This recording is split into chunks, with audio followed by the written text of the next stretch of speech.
Pernah nggak sih kita ngerasa susah banget jelasin ide-ide yang rumit ke anak-anak? Nah, gimana kalau ternyata ada cara buat bikin sains yang jelimit itu jadi seru kayak main game? Hari ini kita bakal lihat gimana sebuah pendekatan digital baru benar-benar bisa mengubah cara anak-anak SD belajar dan berpikir. Coba deh, bayangin bentar. Gimana caranya Anda ngejelasin ke anak umur 9 tahun kenapa garam bisa, ya seolah-olah lenyap gitu aja pas diaduk di air? Kita nggak bisa lihat partikelnya, tapi kita tahu garamnya masih di situ.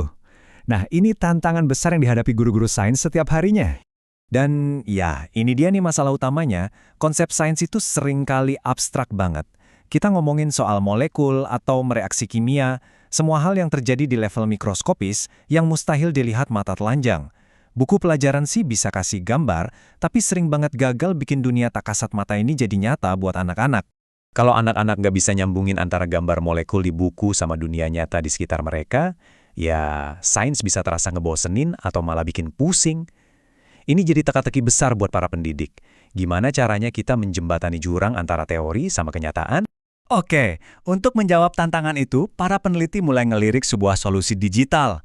Dan inilah yang membawa kita ke sebuah alat canggih yang jadi inti dari pembahasan kita kali ini. Simulasi interaktif, PHET. Jadi, PET ini apaan sih? Gampangnya, bayangin aja sebuah laboratorium sains digital yang aman dan tanpa batas.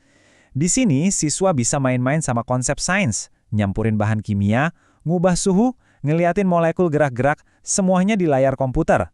Ini bukan lagi sekedar baca buku, tapi benar-benar bereksplorasi secara aktif. Nah, disinilah kehebatannya.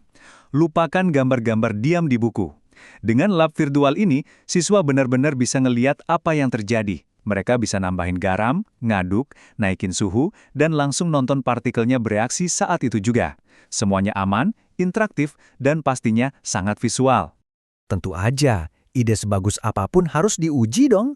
Makanya para peneliti mutusin buat bawa lab virtual ini ke dalam sebuah eksperimen kelas yang sesungguhnya. Mereka pengen tahu, alat ini beneran ampuh nggak sih? Dan eksperimennya ini nggak main-main loh. Ada 100 siswa kelas 3 yang dilibatin selama 2 bulan penuh. Mereka semua belajar satu topik yang sama yang lumayan rumit, kelarutan. Jadi 100 anak ini dibagi jadi 2 kelompok. Separuhnya belajar pakai simulasi PET yang interaktif itu. Sementara separuh lagi belajar dengan cara lama, pakai buku teks biasa.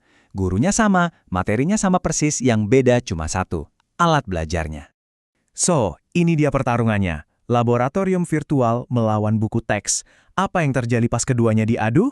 Hasilnya ternyata benar-benar di luar dugaan. Coba lihat grafik ini. Bedanya jauh banget kan? Pas dites dengan pertanyaan yang butuh analisis, bukan sekedar hafalan, kelompok PHET dapat nilai rata-rata 9,2 dari 10. Kelompok buku teks cuma 3,65. Ini bukan cuma beda skor biasa, ini lompatan besar dalam pemahaman konsep. Tapi ya angka itu kan cuma sebagian cerita ya. Perbedaan yang paling kelihatan justru ada di cara anak-anak ini berpikir dan ngejelasin apa yang mereka ngerti. Nah, ini dia bagian yang paling bikin kita aha. Lihat deh perbandingan jawabannya. Pas ditanya kenapa gula nggak bisa larut lagi, anak-anak dari kelompok buku teks jawabannya simpel, gulanya kebanyakan. Tapi anak-anak FET, mereka pakai istilah ilmiah, airnya sudah mencapai titik jenuh. Mereka bukan cuma lihat apa yang terjadi, mereka paham kenapa itu terjadi. Nggak cuma itu, mereka juga dites pakai gambar. Disuruh milih mana gambar yang paling benar nunjukin garam larut di air. Apakah partikelnya numpuk di bawah atau nyebar rata ke seluruh bagian air. Dan hasilnya, kelompok FET konsisten milih gambar yang benar, di mana partikel garamnya nyebar rata. Tapi yang lebih penting lagi, mereka bisa jelasin alasannya.